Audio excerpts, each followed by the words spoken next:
Sexy. All right, so just about two more turns in Ney versus Wellington, and I wanted to shoot this video because of how drastically the battlefield changed. So Stigler had pointed out to me about how much morale really plays in this game. I always talk about how much morale plays in the future Lock and Load publishing release over there for First Victories. Well, I didn't think this one was as stringent, didn't have as much effect like that one does, but I was wrong. It does. So if a unit gets, if he takes a morale effect that calls him to retreat, anybody adjacent to him has to check for morale. There's circumstances for when they have to check for morale. And if you pass through a unit when you're in a retreat, disordered, or routed, and you retreat through a friendly unit, in a lot of games, usually that unit has to roll for morale. Well, in this game here, it's not. They are automatically disordered. So you can see all the red-white disordered route counters. 99% or 95% of this was caused by just this recent French shock phase. So, a couple of notes or comments that people have made in the first video shot about, somebody commented about asking for trouble by having units side by side in case there are routes or disorders. Yeah, well, okay. Lesson learned. So in the last French movement phase, I was able to get them as they move to stack units, because you can stack up to, I think it's 18 strength points of grunts, and I think 12 artillery and 9 cavalry, something. Anyhow, it's listed. The rules in this thing. I'm so impressed with this old rule book from Ney versus Wellington, because the one thing they did was in each of the columns, the rule sections for like movement, they put these little sub items in there. How stacking affects movement, how formation affects movement, and it's like it's almost in every one of them. And it's so easy just to go look up something right there, because that's one of the things when you play these games, like, oh man, this guy's in column formation. How is fire combat on him going to be how's it going to affect him? And they have it broken down. That's great. Just off the top of my head, I can't picture a current rule book that has it. I'm sure there are, but as many games I play, I just can't name one right off the top of my head. So that was really cool. But I got these French units stacked, and they moved in, and they were able to shock. So the deal is that the French player shocks after the Allied movement phase. Okay, so you have an Allied formation and facing phase. And then you have an Allied march phase, which is their movement. Well, most of these French strengths are 6s and 5s, and they were closed. Before they even moved in. You couldn't retreat. You got to have a defensive line somewhere. And if you change a formation, if you change facing in an enemy minimum fire zone, which for infantry it's 1 hex, you're going to get fired on. And if you move out, or if you exit the zone, there are no zones of control, but just think of it as zone of control. If you exit an adjacent hex of an enemy, he's going to fire at you. So if this guy here changed formation or changed facing, he'd get fired on.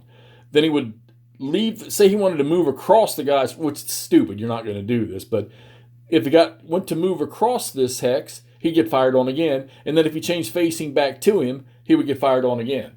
So you're not just gonna turn and run away, because if you turn, you're gonna get fired in, and it's enfilade fire is flanks in these games. So it will stand and fight. Now, fortunately for the Allies, the coalition, they get a lot of reinforcements come in. I really thought that the British over here in line were going to be just Jim Dandy on their own, but you can see. Now, granted, the disorders recover pretty easy. Now, here's an interesting little rule. Got this routed unit right here. He was up here. He didn't even look like he was anywhere near any minimum fire zone of an enemy unit, but he was routed sitting up here. And it says if you're routed during the rally phase, okay, and you're still if you're within the maximum fire range of any enemy unit, it doesn't say infantry, any enemy unit which that gun, he was 7 hexes away from that gun. The gun's max fire range is 8. He has to route another 6 hexes. Now, he's not going to be able to recover unless I get a leader back here to recover him. So it's going to end up probably being Ryle. He'll probably have to come back here. 1, 2, 3, 4, 5, 6. Yeah, he'll probably have to move back here just to recover this unit to get him back, because he's only lost 1 strength point. All right.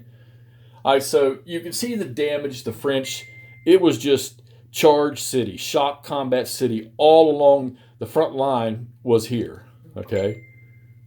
So, well, they were in bits and pieces. And then this way, well, you can see what the shock attacks, because you get 2 6 strength units in a hex of French infantry, French veteran infantry, for the most part, making an attack. Granted, I know, Napoleon was out on the island for a while, but these guys a lot of these guys had not lost their fighting ability. So, but they just went in there. They would get disordered retreat results.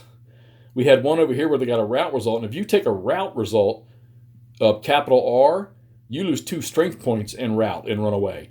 If you're disordered and you take another disordered, you automatically rout, which means you lose 2 strength points and you run away. So now we're sitting on a demoralization level where the British they got their additional 20, so they were up in 60-something. Now they're down to 47. And the French are sitting on 72 still for their demoralization levels. They're still pretty good. So got a little bit of a shambles here going on for the coalition. Like I said, they will get reinforcements. Tried twice with this Brunswick cavalry regiments here, these 2 squadrons here, to get a charge because there was a gap through here, and they failed their morale. Then this British unit routed across the top of him because you have to route in a certain direction. So it disordered him, so he wasn't able to do anything anyhow. French cavalry over here to the right, you can see one of the units right here. There's another one right below it. They're trying to maneuver around, so we threw the British skirmishers out over here just to get in these woods, maybe stop these, slow this cavalry down until these Brunswickers, which, well, they were headed this way to get into place over here. Looks like now they're going to have to turn this way to stop this French just busting through the line right there. I know the basics of the Battle of Quatre from history and reading a little bits and stuff here. And it was pretty much once the Prussians broke and disappeared from Ligny, the Brits couldn't stay there because Napoleon could have just simply turned left and come up the road here. Plus, I think d'Erlon's corps, the first corps, was along this road somewhere between the two. I remember that's one thing I remember about that is him getting different orders from different people and just being confused in his transition over there. So there's not any units for the first corps to come in on this game that I'm aware of. I don't remember seeing any in the box, so I don't think I have to worry about that. But yeah, this is getting really interesting. I'm still learning the next series of rules in the Glorian Empire. I already have that game set up for the Vimiero. I guess it's the full battle. I'll be playing that here shortly. But been having a little bit of a blast with this one. Like I said, I wanted to shoot this video because I thought this was real interesting, how this was taking place. And Ulan, thank you, Jerry Todd, for clarifying to me the color of the units. I've forgotten already, but I think you said the orange was Dutch. I can't remember. All right. So, yeah, we're going to keep on with this. It's pretty fun. I can see if I can't. I think the next phase is reciprocal artillery and reciprocal infantry. And then after that, the Allies can make a charge declaration, which I don't see that happening, but then they get a chance to rally. So this guy will rally easy enough. Those guns they're not limbered.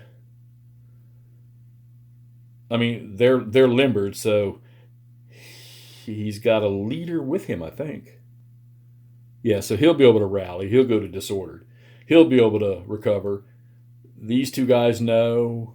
These 2 here will be able to. 1, 2, 3, 4, 5, 6, 7, 8.